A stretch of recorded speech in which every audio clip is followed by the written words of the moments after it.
성부와 성자와 성령의 이름으로 말씀드립니다. 한번 읽어볼까요? 시작. 네.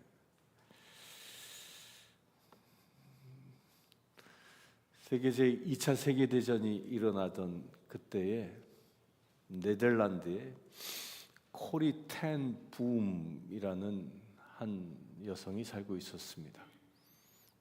벌써 보여주면 안 되는데 코리 텐 붐은 이 네덜란드의 하르렘이라는 도시에서 시계공으로 일하는 아버지 카스퍼와 함께 시계방을 운영하면서 그냥 평범하게 살아갔던, 그러나 신앙은 아주 독실했던 그리스도인이었습니다. 그녀의 모든 가족은요, 성경의 가르침을 아주 깊게 신뢰했고요, 특별히 유대인들을 향한 여는 하나님의 선택받은 백성이다라는 마음으로 그들을 늘 존중해 왔습니다. 그러던 중 1940년 나치 독일이 네덜란드를 점령하지요. 그리고 유대인들에 대한 아주 끔찍한 탄압이 시작됩니다. 그러자 이 텐붐 가족은 신앙적인 양심에 따라 그들은 행동하기 시작합니다. 그들은 자신의 집 2층, 특히 코리의 침실 벽 뒤에다가 아주 비밀스러운 방을 하나 만들고요, 그리고 나치 독일을 피해서 도망쳐 다니는 그런 유대인들과 또한 나치 독일에 저항하는 이 레지스탕트 대원들을 그곳에 숨겨 주었습니다. 또한 그들은 배급표를 받아서 구해주고 또 안전한 피난처로 탈출할 수 있도록 그들을 돕는 마치 지하 네트워크의 아주 중심 역할을 감당합니다. 이들을 통하여 이 목숨을 구한 유대인 수가 무려 800여 명이라고 합니다. 4년 동안 그들은 은밀하게 이 선행을 목숨을 걸고 행했죠. 그러던 텐붐 가족은 1944년 2월 달에 네덜란드인의 정보원의 밀고로 인해서 독일의 나치 게스타포에 의하여 체포됩니다. 다행히 당시 비밀의 방에 숨겨져 있었던 6명의 유대인들은 발각되지 않았고요, 며칠 뒤에 지하 조직에 의해서 무사히 구출되기도 합니다. 하지만 이 코리와 그의 가족들의 운명은 이때부터 아주 참혹해집니다. 당시 84세였던 아버지 카스퍼는 감옥에 갇힌 지 단 열흘 만에 숨을 거두고 맙니다.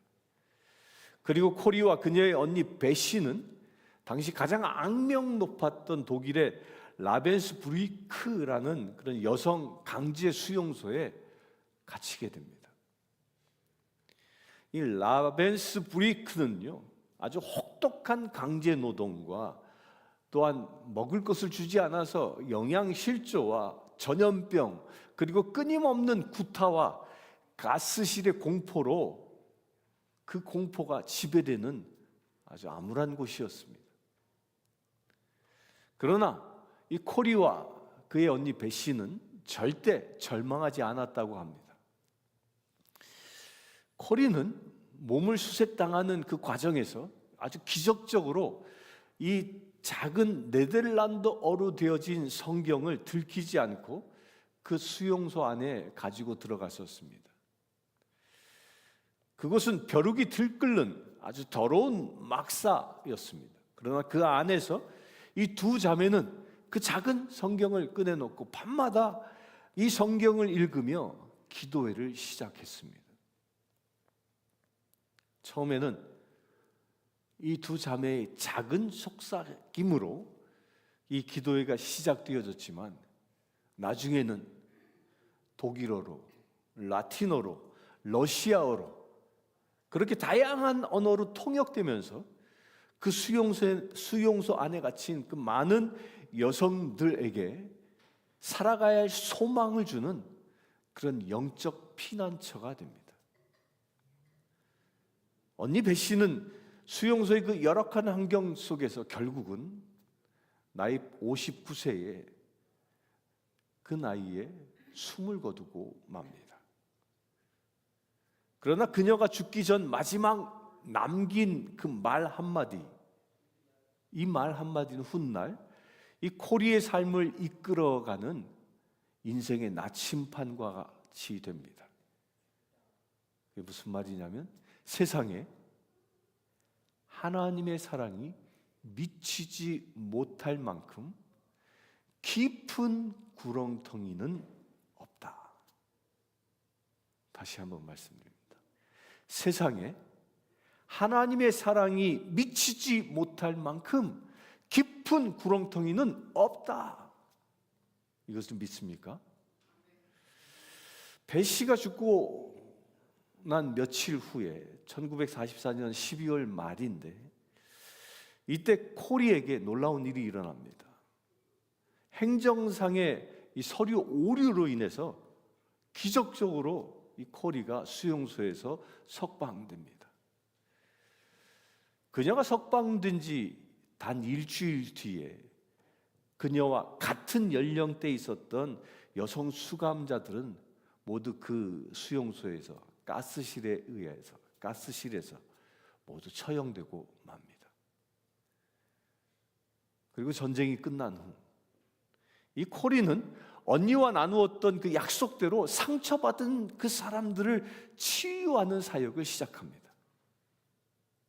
그녀는 강제 수용소의 생존자들뿐만 아니라 과거 나치에게 부역했던 그 네덜란드인들, 한국으로 말하면 친일파였습니다. 그 네덜란드인들을 위한 치유센터도 세웁니다. 가해자까지 품어내는 진정한 용서의 시작을 한 것입니다. 그러던 중 1947년 독일 맨헨에서 예배를 인도한 후에 코리는 과거 라벤스부르크의 그 수용소에서 자신과 언니를 아주 잔인하게 대했던 SS 친위대 출신의 전직 간수와 그 예배 자리에서 마주칩니다.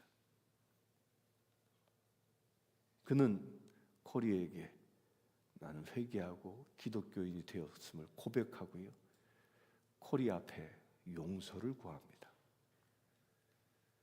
코리는 유대인을 살리는 의를 행하다가 아주 끔찍한 박해를 받았지만 그의 마음속에는 수용소의 철조망도 가둘 수 없는 천국의 기쁨이 있었던 겁니다. 바로 이 코리입니다. 수용소에서 나온 지 얼마 안 된 사진과 저 사진은 컬러 사진은 한국의 교회에 초청받아서 찍었던 사진입니다. 지금은 돌아가셨습니다. 이 코리된 붐여사가 아주 그 지옥 같은 수용소 안에서 그가 기쁨으로 환호할 수 있었던 그 비밀이 무엇이겠습니까? 어떻게 그게 가능하겠습니까? 그것은요, 그의 내면에는 세상이 빼앗을 수 없는 천국의 기쁨이 있었기 때문입니다. 세상에 하나님의 사랑이 미치지 못할 만큼 깊은 구렁텅이는 없다라는 그의 언니 이 배 씨의 고백은 도대체 어디에서 나온 것이겠습니까? 그것은요, 2000년 전 산 언덕 위에서 예수 그리스도께서 선포하신 그 말씀, 그게 바로 오늘 우리가 함께 펼쳐진 그 본문에서 흘러나온 것입니다. 오늘 본문 마태복음 5장 10절에서는요, 예수님은 바로 그 위대한 기쁨의 역설을 우리에게 선포하고 계시는 겁니다. 예수님께서 이 산상수훈의 말씀을 전하시던 그때가 언제죠? 1세기. 그때 이 팔레스타인, 이 이스라엘의 상황은요, 결코 녹록하지 않았습니다. 당시는 이스라엘은 누구의 압제에 있었습니까? 로마의 압제에 있었습니다. 또한 종교적으로는 율법주의에 아주 깊게 빠져버린 그 바리새인들과 서기관들이 기득권을 쥐고 있었습니다.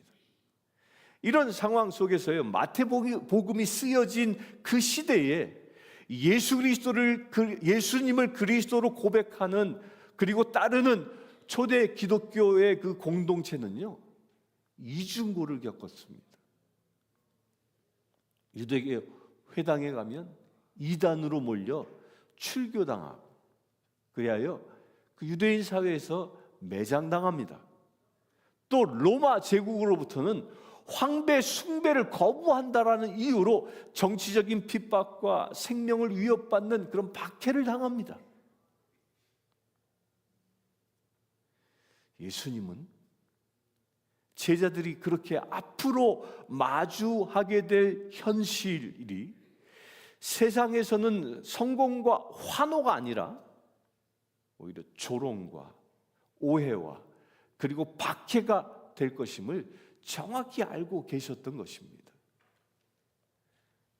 그래서 십자가의 길을 걸어가야 할 그 제자들에게 미리 말씀으로 무장시키시고 그들이 당할 고난이 결코 실패가 아님을 선언하시기 위하여 이 팔복의 말씀이 주어지는 것입니다. 오늘 본문 10절은요, 의를 위하여 박해를 받는 자는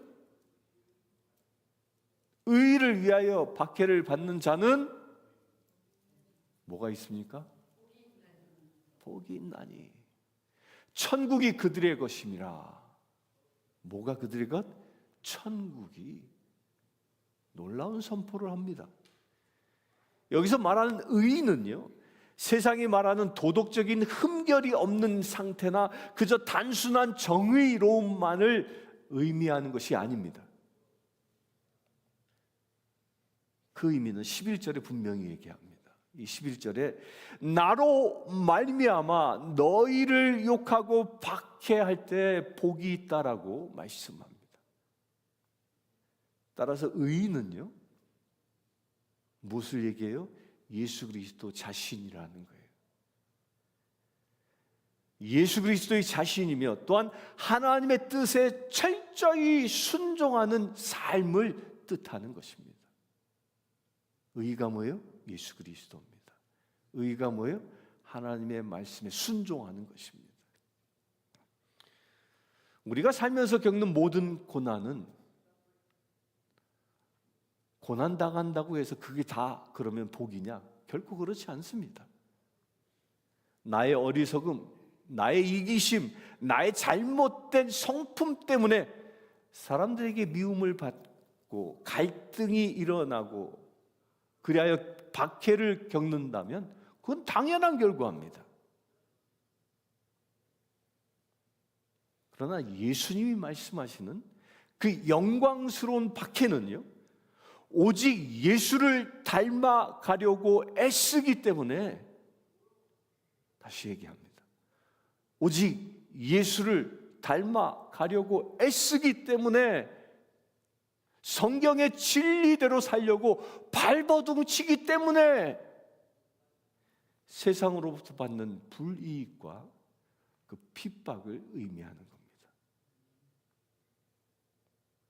기뻐하고 즐거워하라. 하늘에서 너희의 상이 뭐라? 하늘에서 너희의 상이 큼이라. 예수님은요, 고난을 그저 묵묵히 참으라고 하지 않습니다. 뭐 하라고요? 기뻐하고 즐거워하라고 명령합니다. 고난 가운데 기뻐하고 즐거워하라. 이 단어의 원뜻은요, 무슨 의미냐면 고난을 당해도 아주 팔짝팔짝 뛰면서 그렇게 환호하는 상태를 말합니다. 우리 양은아 지사님 행복되실 때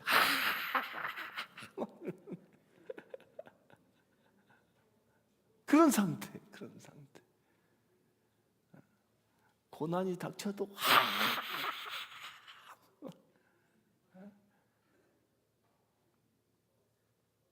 그러면 어떻게 그 고난 속에서 그렇게 환호할 수 있겠습니까? 어떻게? 두 가지 이유가 있기 때문입니다. 첫 번째는요, 천국이 그들의 것이기 때문입니다. 여기서 천국은 현재를 말합니다. 마태복음 5장 이 팔복에서 말하는 이 천국은요, 그냥 단순히 죽어서 가는 그런 내세의 공간이 아닙니다. 그보다 훨씬 더 깊고 역동적인 의미를 담고 있습니다. 마태복음은 유대인 그 독자들을 대상으로 쓰여졌기 때문에 하나님의 이름을 함부로 부르는 것을 꺼립니다. 그래서 유대인들의 관습에 따라서 하나님의 나라 라고 말하지 않고요, 그 대신에 천국이라는 표현을 사용한 겁니다. 팔복의 이 첫 번째와 마지막 복에서요, 천국이 그들의 것이며 라고 선언하며 천국을 강조합니다. 첫째 복도 천국이요, 마지막 복도 천국이라는 거예요. 여기서 말하는 이 천국의 핵심의 개념이 뭘까요? 천국이 뭘까요? 여러분들 천국을 어떻게 생각합니까? 첫째로요, 천국은 장소가 아니라 통치의 개념입니다. 다시 얘기합니다. 천국은 장소가 아니라 통치의 개념. 성경에서 말하는 이 천국은요, 바실레이아라는 헬라어로 쓰여졌는데, 이것은 지리적인 영토, 그 어떤 장소보다도 하나님의 다스림과 통치가 이루어지고 있음을 의미하는 거예요. 따라서 팔복에서 천국을 소유한다라는 것은요, 내 마음과 나의 삶, 그리고 내가 속한 공동체 안에서 하나님의 주권과 뜻이 온전히 이루어지고 다스려지는 그런 상태를 말하는 겁니다. 두 번째로요, 천국은 그 가치관의 역전을 의미합니다. 이 팔복의 이 천국은요, 세상의 기준을 완전히 뒤집어서 말하고 있습니다. 세상은 힘이 있는 자가 복되다고 말합니다. 그러나 예수님은 하나님만 의지하는 자가 복되다고 말씀하고 있는 겁니다.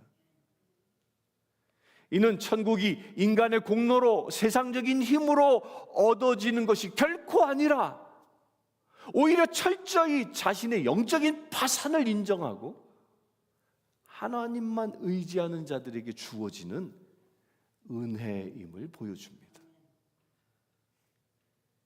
세 번째로요, 천국은 이미 그리고 아직 not yet, 이 두 가지 의미를 다 담고 있습니다. 팔복에서는 천국은요, 이 두 가지 시간적 차원을 동시에 갖고 있다는 거예요. 첫 번째 복, 그게 뭐였죠? 팔복의 첫 번째 복, 심령이 가난한 자. 그리고 오늘 이거 마지막 여덟 번째 복, 그게 뭐죠? 의를 위하여 박해받는 자.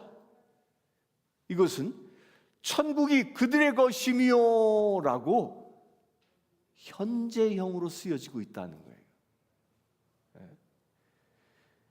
이는 예수님을 통해 천국이 이미 이 땅에 우리 가운데 임해 있으며, 또 믿는 자들은 지금 이 순간도 하나님의 다스림 가운데 천국의 기쁨을, 또한 천국의 평안함을 누릴 수 있다라는 뜻입니다. 또 미래성, 아직 not yet이라는 의미도 가지고 있습니다.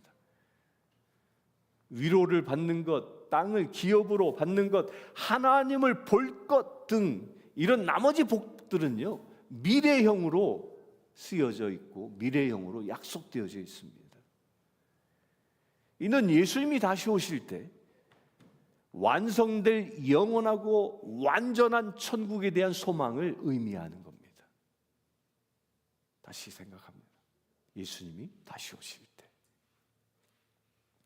팔복에 등장하는 이 8가지의 특성은요, 천국에 들어가기 위해 채워져야 하는 자격 조건이라기보다는 오히려 이미 하나님의 통치를 받고 있는 천국 백성들이 그저 자연스럽게 나타나는 그 성품과 삶의 방식을 묘사하고 있는 겁니다. 이걸 믿습니까? 하나님과의 바른 관계에서 맺은 아주 필연적이고 또한 이웃과 세상을 향하여 긍휼과 화평, 그 온유함 등의 이 열매를 맺고 살아가는 것, 이것이 천국이라는 거예요. 아멘이십니까? 여러분들이 천국의 주인 되길 바랍니다. 두 번째로 고통 속에서 환호할 수 있는 이유, 그게 무엇 때문이라고 얘기합니까? 우리가 하나님의 백성이기 때문입니다. 팔복은 천국에 들어가기 위해서 그저 억지로 지켜야 할 행동 지침이나 합격 조건이 아닙니다. 오히려 이미 하나님의 다스림을 받고 있는 천국 백성들이 가지고 있는 그 영적 DNA, 또한 자연스러운 자화상이라는 거예요.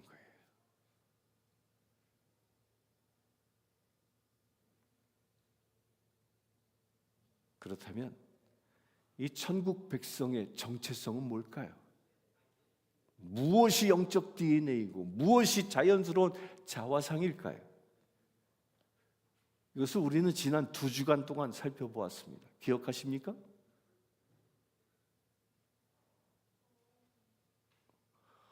표정들이 묻지 마세요. 기억 안 나는 분들은 유튜브 보십시오.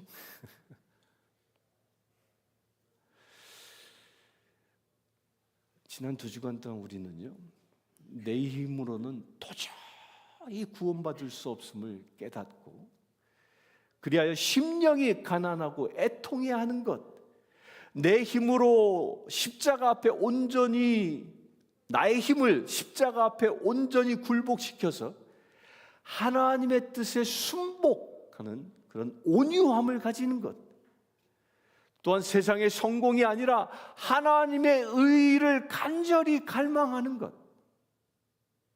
또 뭐예요? 깨어진 세상 속에서 긍휼과 화평을 흘려보내는 것. 이제 기억하십니까? 이 앞선 그 7가지 이 모습은요, 각기 다른 사람을 가리키는 것이 아닙니다. 이것은 궁극적으로 우리 안에서 형성되어지는 이 7가지 성품은 내 안에 형성되어지는 예수 그리스도의 성품이라는 거예요.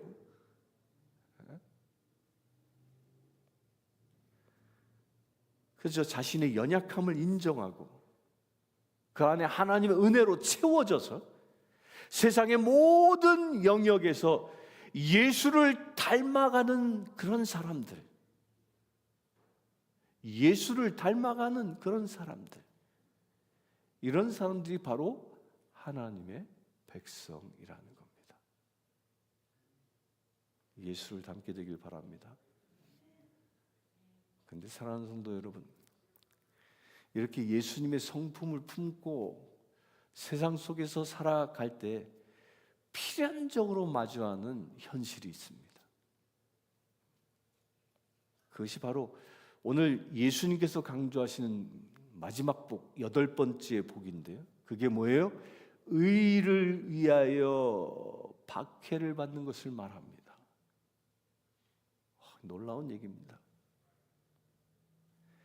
이기심과 힘의 논리가 지배하는 이 세상 속에서 십자가의 그 은혜와 십자가의 그 희생, 그리고 정결함을 추구하는 천국 백성은요, 세상의 가치관과 거세게 충돌할 수밖에 없다라는 겁니다. 적당히 타협하지 않기에 세상에서 우리는 오해받을 수 있습니다. 진리를 따라 순종하기에 세상에서 우리는 불이익을 받을 수 있습니다. 하지만 예수님은요, 이 충돌과 고난을 이상하게 여기지 말라고 얘기합니다. 오히려 우리가 세상에 속하지 않고 온전히 그 온전한 천국 백성으로 살아가고 있다는 가장 영광스럽고 확실한 증거이기 때문에 오히려 뭐예요? 세상과 충돌이 일어나면, 박해가 일어나면 어떡하라?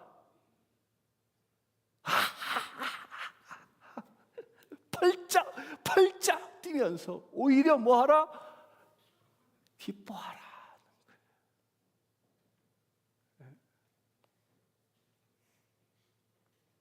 세상이 나의 이름을 조롱해도 하늘의 생명책에 내 이름이 기록되어져 있기 때문입니다. 이것을 보면 기뻐할 수 있습니다. 그러니 고난의 자리는 애통하며 울 자리가 아니라 뭐 하라고요? 오히려 고난당하면 기쁨의 자리가 된다는 것입니다. 사랑하는 성도 여러분, 오늘날 우리가 사는 이 미국 사회는요, 천만다행에 예수를 믿는다고 해서 우리를 사자굴에 던지거나 불에 태워 죽이는 화형을 시키지 않습니다. 그렇다면 오늘날 우리에게 의를 위한 박해는 어떤 모습으로 다가오겠습니까? 성공과 돈이 최고라는 그렇게 외치는 이 세상 속에서요, 희생과 섬김, 정결과 정직을 추구할 때 세상 사람들에게 무슨 소리를 듣습니까? 에휴, 세상 물정 모르는 답답한 사람, 이런 비웃음을 받을 수 있습니다. 때로는 우리 이웃이나 지역사회를 위해서 대가 없이 자기의 시간과 재정을 흘려보내며 섬길 때 오히려 사람들에게 오해를 받거나 마치 너는 그렇게 이용당하는 자야 라고 치부하는 것을 느낄 때도 있습니다. 그렇게 정직하게 나의 것을 양보하며 살아가다 보면 어느 순간 사람들은 우리를 바보 취급하기도 합니다. 복음의 진리를 타협하지 않고 사랑으로 전하려 할 때 오히려 나의 가까운 친구나 가족들에게조차도요, 외면당하고 오해받는 그런 아픔을 겪을 수도 있다는 거예요. 우리는 흔히 예수를 잘 믿으면 모든 일이 형통할 것이다 라고 기대합니다. 그러나 그런 기대를 접어버리십시오. 진짜 복음대로 살아가면요,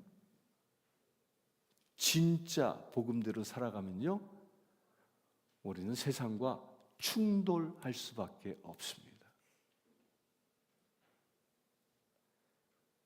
빛이 어둠에 비치면 어둠이 그것을 밀어내려고 하는, 오히려 더 어두워지려고 하는 그런 이치와 같은 겁니다.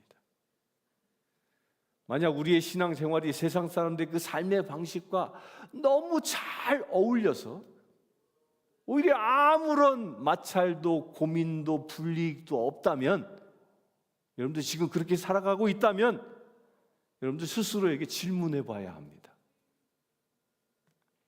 나는 진정 과연 세상의 빛과 소금으로 살아가고 있는가? 아니면 세상의 가치관에 적당히 동화되어져서 맛을 잃어버린 그런 존재인가? 나는 세상과 너무 편하게 섞여 살고 있지는 않은가? 여러분들 한번 생각해 보십시오. 여러분들 예수님 때문에 손해본 적이 있습니까? 예수님 때문에 손해본 그 마지막 순간이 언제였습니까?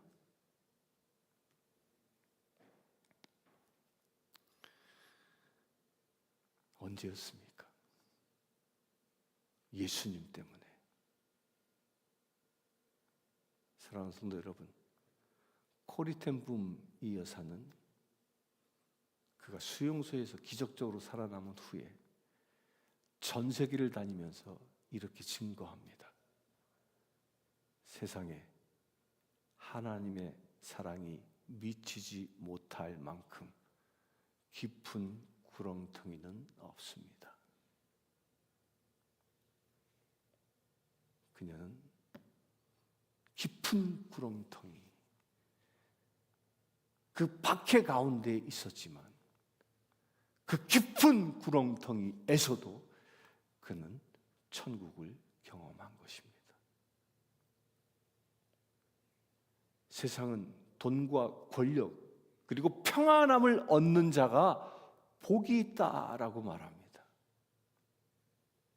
그러나 예수님은요, 오늘 단호하게 말씀하십니다. 하나님의 의를 위하여 기꺼이 손해를 보고 오해를 견뎌내며 십자가의 길을 걷는 당신이, 십자가의 길을 걷는 여러분이 진짜 복이 있는 사람이라고 말씀하십니다. 오늘 한 주간 여러분들이 삶으로 돌아갈 때에 진리를 위해서 받는 작은 불이익과 조롱들을 결코 두려워하시기를 축원합니다. 오히려 그런 것들을 기뻐하시길 바랍니다. 세상은 박해받으면 실패한 자라 말합니다. 그러나 하나님은 오히려 그것을 천국 백성이 받는 훈장이라고 말씀하실 줄 믿습니다. 왜냐하면 십자가를 지는 그 길의 끝은 반드시 부활의 영광이 기다리고 있기 때문입니다. 여러분이 걷는 그 좁은 길이 바로 예수님이 걸어가신 길이며 하늘에 크고 영광스러운 상급이 예비된 생명의 길이기 때문입니다. 천국을 이미 소유한 그 넉넉함과 그 당당함으로 이 한 주간 세상을 이기며 승리하는 주님의 자녀 되시기를 주의 이름으로 축원합니다. 함께 기도하겠습니다. 주 아버지 하나님, 의를 위하여 의 때문에 핍박받는 자 천국을 소유할 것이라 말씀하심을 이 시간 진심으로 감사드립니다. 우리가 주의 말씀 때문에 핍박당할지라도 우리가 날마다 주 안에서 천국을 누리는 자 되어지기를 원합니다. 주님, 오늘 주신 말씀 가운데 우리 삶의 고난의 현장이 닥친다 할지라도 그곳에 하나님의 큰 사랑이 넘쳐나는 천국이 됐음을 우리가 믿음으로 선포합니다. 그래요, 주님, 우리가 받는 고난과 아픔이 혹여 예수 그리스도의 말씀 때문에 일어난 일이라면 오히려 그것을 기뻐하며 주께 영광 돌리기를 원합니다. 주님, 마지막 시대를 살아가고 있는 우리들, 정말 우리 안에 천국의 기쁨이 넘쳐나게 하여 주시옵소서. 다가올 고난 가운데 승리할 수 있는 믿음의 세를 되게 하여 주시옵소서. 그래서 세상이 감당하지 못할 천국 백성으로 세상을 살아갈 수 있도록 아버지 축복하여 주시옵소서. 온전히 우리의 삶이 천국이 되어지기를 원합니다. 우리의 가정이 천국이 되어지기를 원합니다. 우리의 일터가 천국이 되어지기를 원합니다. 세상과 구별되게 하시고 오직 하나님의 영광이 가득한 믿음의 지체 우리의 삶이 되게 하여 주시옵소서. 우리 주 예수 그리스도의 이름으로 기도드리옵나이다. 아멘. 다 함께 일어나셔서 545장 찬양 드리겠습니다.